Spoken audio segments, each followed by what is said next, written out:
જય સ્વામિનારાયણ બહેનો, આજે આપણે બનાવીશું ટામેટાની ચટણી. તો એના માટે મેં અહીંયા લીધા છે 500 ગ્રામ ટામેટા છે, એને મેં છીણી અને લીધા છે. પછી આપણે વઘાર માટે જીરું છે, હિંગ, આદું છે, હળદર છે, ધાણા જીરું પાવડર, મરચું પાવડર, મીઠું છે, ખાંડ છે, ભાજી પાવનો મસાલો છે અને ધાણા છે અને તેલ છે. હવે આપણે આ પેનમાં તેલ મૂકીશું. તેલ આપણે 2 થી 3 ચમચા લેવાનું છે. હવે આપણે આ તેલ ગરમ થઈ ગયું છે, એમાં એક ચમચી આપણે જીરું નાખીશું, અડધી ચમચી હિંગ છે અને 1 ચમચી આપણે આદું છીણેલું લીધું.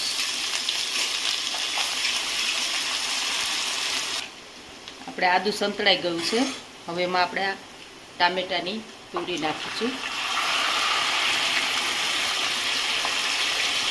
અડધી ચમચી હળદર પાવડર છે.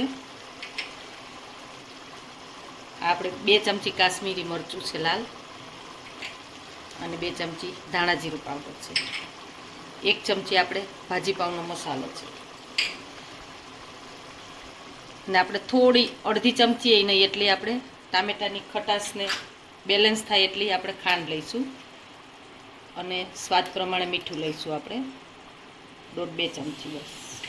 આપણે ટામેટાની ચટણી હવે સરસ થઈ ગઈ છે.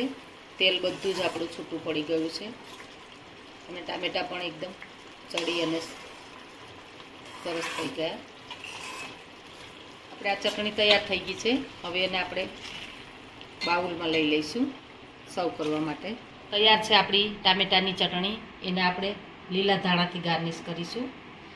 અને આ ચટણીને તમે રોટલી પરોઠા જોડે ખાવ તો સરસ લાગે છે. જો તમને અમારી રેસીપી ગમી હોય તો લાઈક, શેર અને સબસ્ક્રાઈબ કરજો.